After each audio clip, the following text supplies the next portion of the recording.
अस्सलाम वालेकुम फ्रेंड्स, मेरा नाम है अमजद सुहेल और तालिब इल्म की तरफ से आज हम डिस्कस करने वाले हैं doji coin price prediction 2021 Hindi में।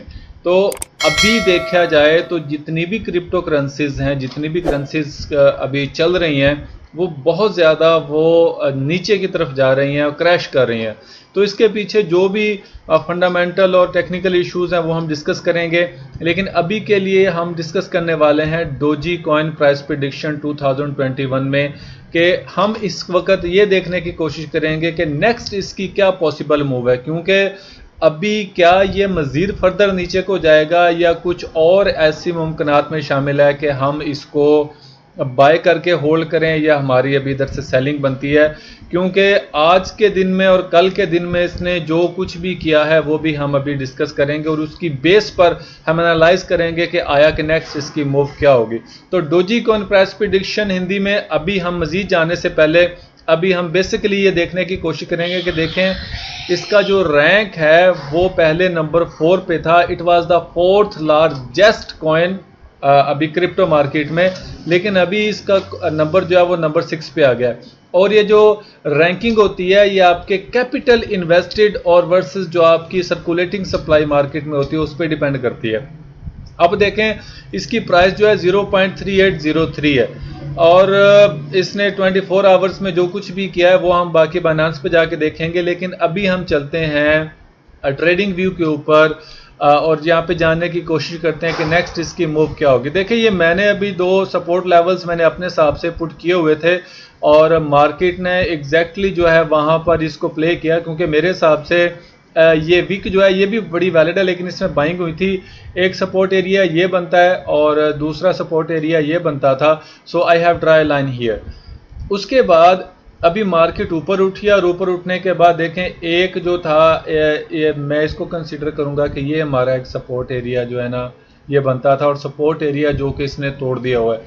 अब यहाँ पर जो चीज़ देखने की है जिसकी बेस पर हम इसके बाय या सेल में बैठेंगे वो ये है कि अब भी इसने देखें ये वाला वॉल्यूम जो है, ये वाला वॉल्यूम ये पिछले कई वॉल्यूम से ज़्यादा है और इसने बहुत ही ज़्यादा अग्रेसिवली नीचे को ब्रेकआउट किया। और ज़रा कैंडल का साइज देखें, इसमें कोई शक वाली बात नहीं है कि इसके अंदर बाइंग हुई है। ये देखें इसके अंदर बाइंग भी हुई है, लेकिन सेलिंग भी तो हुई है ना। और एक जो सपोर्ट लेवल उसका बनता था, कितनी ज़बरदस्त एक इम्पल्स कैंडल के साथ इसने तोड़ा और है भी ये D1 की कैंडल है। अभी इसको हम H4 में भी जाके एनालाइज करेंगे।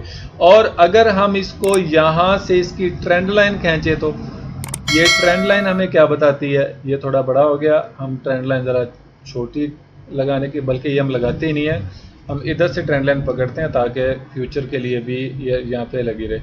अब ये देखिए यहाँ पर जो ट्रेंड लाइन थी ये बहुत ही ज़्यादा इंपॉर्टेंट थी। इसने फर्स्ट बाउंस किया, इसने सेकंड बाउंस किया और ये कि इसने थर्ड बाउंस जो है ना इसने ब्रेकआउट कर दिया। और मार्केट का ये रूल होता है कि जब भी मार्केट में कोई ट्रेंड लाइन ब्रेकआउट होती है, चाहे वो फॉलिंग हो या राइजिंग हो, तो ब्रेकआउट और उसके बाद रीटेस्ट और उसके बाद इसका नीचे का सफ़र जो है वो जारी रहता है। अब देखें यहाँ पर इसने ब्रेकआउट कर लिया है और ब्रेकआउट इसने ऐसा नहीं किया, इसने जो पिछली सपोर्ट थी 22 सेंट की इसने वो किया हुआ है। यानी अगर हम इसको देखें इसने क्या किया, यहाँ पर 47 सेंट से इसने 21 सेंट का लो लगाया। ऑलमोस्ट इसने कुछ 60% से भी ज़्यादा, ऑलमोस्ट 60% आप कह सकते हैं, ये अपना गिर गई मार्केट। एक ही दिन में गिर गई, उसके बाद उसी दिन उठी और अभी दोबारा इधर फिर रही है। अब ये वाली कैंडल अभी जो बन रही है, अगर तो इसके अंदर वॉल्यूम इससे यहां तक भी वॉल्यूम आ गया, ये वाला एरिया देख रहे हैं ना, अगर यहां तक भी वॉल्यूम आ गया इसका और कैंडल जो है इसके अंदर ही क्लोज हो गई, सो मैं ये एक्सपेक्ट कर रहा हूं कि यहां पर एक रेंज शुरू हो जाएगी।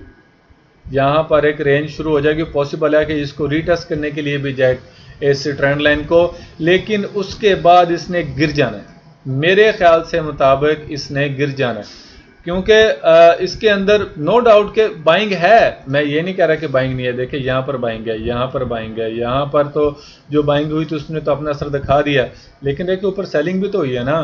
यहाँ पर भी सेलिंग हुई है हाई वॉल्यूम्स में, और ये तो है ही सारी सेलिंग है, तो इसने अपना असर दिखाना है। तो इसका मतलब यह है कि जो बुल्स और बियर्स की जो जंग है यहाँ पर वो कंटिन्यू है। अभी ये वाली चीज़ डिपेंड करेगी टेक्निकली, तो इसने ब्रेकआउट किया, इसको रिटेस्ट करेगी और इसने यहाँ तक नीचे आ जाना चाहिए था, लेकिन यहाँ पर तो ऑलरेडी आई हुई है। तो नेक्स्ट इसका क्या होगा, तो उसके बाद अगर यहाँ पर ये रेंज करना शुरू कर देती है तो हमें एक मज़ीद एक ट्रेंड लाइन मिलेगी जो कि हम ड्रा कर सकते हैं। ये तो पॉसिबल है कि ये यहाँ पर ये रेंज करना शुरू कर दे, यहाँ पर ये रेंज करे, यहाँ से रिजेक्ट हुई इस ट्रेंड लाइन के ऊपर आए, फिर अगर यहाँ से इसने एक इम्पल्स और अल्ट्रा हाई वॉल्यूम के साथ ब्रेकआउट इस रेजिस्टेंस लेवल को ना किया तो फिर ये इसको नीचे की तरफ आएगी, रीटेस्ट करेगी और फिर इसका नीचे की तरफ जो है ना सफ़र भी शुरू हो जाएंगे। अब ये पॉसिबिलिटी इसमें है। अभी हम चलते हैं H4 में। H4 में क्या कहता है, H4 तो हमें बहुत ही ज़्यादा क्लियरली इंडिकेशन दे रहा है कि देखो भाई यहाँ पर टेक्निकली तौर पर एक हायर हाई लगा, एक लोअर हाई लगा, एक हायर हाई लगा, लोअर हाई, हायर हाई, अब इसने एक लोअर लो लगा दिया, अब इसने लोअर हाई लगा दिया, लोअर लो लगा दिया, फिर यहाँ पर इसने एक हायर हाई लगाने की कोशिश की लेकिन नाकाम हो गया। तो इसके बाद ये क्या कर रहा है, अभी इसने एक लोअर लो लगा दिया और अभी फिर ये एक लोअर हाई की तरफ गामजन है। और मैं ये एक्सपेक्ट कर रहा हूँ कि मैक्सिमम इसका जो इसकी जो मूव है वो 42 सेंट तक जाएगी और उसके बाद इसने फिर कम से कम इस लेवल तक इसने दोबारा गिर जाना है। 22 सेंट तक इसको मैं नीचे देख रहा हूँ और उसके बाद नेक्स्ट जो वॉल्यूम इंटर होता है इसके अंदर और उसके बाद जो इसके जो कैंडल्स का साइज है उसकी बिना पर हम टेक्निकली तौर पर और वॉल्यूम को देखते हुए हम ये एनालाइज करेंगे कि नेक्स्ट इसकी मूव क्या हो सकती है। अभी के लिए मेरे ख्याल से इसमें बाय करना अक्लमंदी नहीं होगी, इसमें अभी हमें सैलरी रहना चाहिए।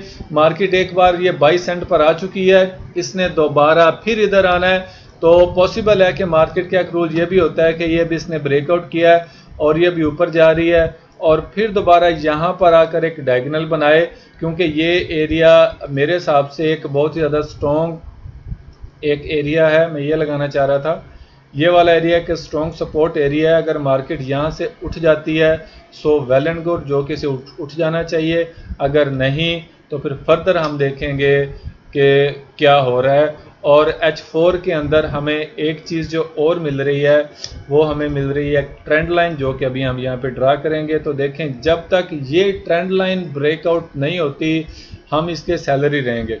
तो पॉसिबल है राइजिंग ट्रेंड लाइन है, ये देखें ये राइजिंग ट्रेंड लाइन है, ये फॉलिंग ट्रेंड लाइन है, ये हमारा एक सपोर्ट एरिया होता है। एक लाइन किसी भी सपोर्ट और रेजिस्टेंस को कभी भी वो नहीं बताती, एक एरिया होता है जो सपोर्ट एंड रेजिस्टेंस को एक्सप्लेन करता है, चाहे वो 2 सेंट का हो, 3 सेंट का हो, 4 सेंट का हो, जितना भी। फिर उसके बाद अब यहाँ पर हो सकता है कि ये जो है ना ये यहाँ पर प्ले करे इस लेवल तक और उसके बाद ये नीचे गिर जाए। इसने 22 सेंट पर दोबारा आना ही आना है, चाहे डायगोनल बनाने के लिए वापस आए या चाहे जिस मकसद के लिए। मैं अभी डोजी कॉइन को नीचे देख रहा हूँ। तो अगर आपको डोजी कॉइन प्राइस प्रेडिक्शन ये वाली अच्छी लगी है तो प्लीज़ कमेंट करके मुझे बताइएगा। और याद रखें अगर आपने जो भी इसके अंदर पैसा लगाना है वो आपने अपने रिस्क पर लगाना है और अपने फाइनेंशियल एडवाइजर से मशवरा करने के बाद लगाना है। तो मुझे अभी दीजिए इजाज़त। Doji coin price prediction 2021 Hindi में। अल्लाह हाफिज़।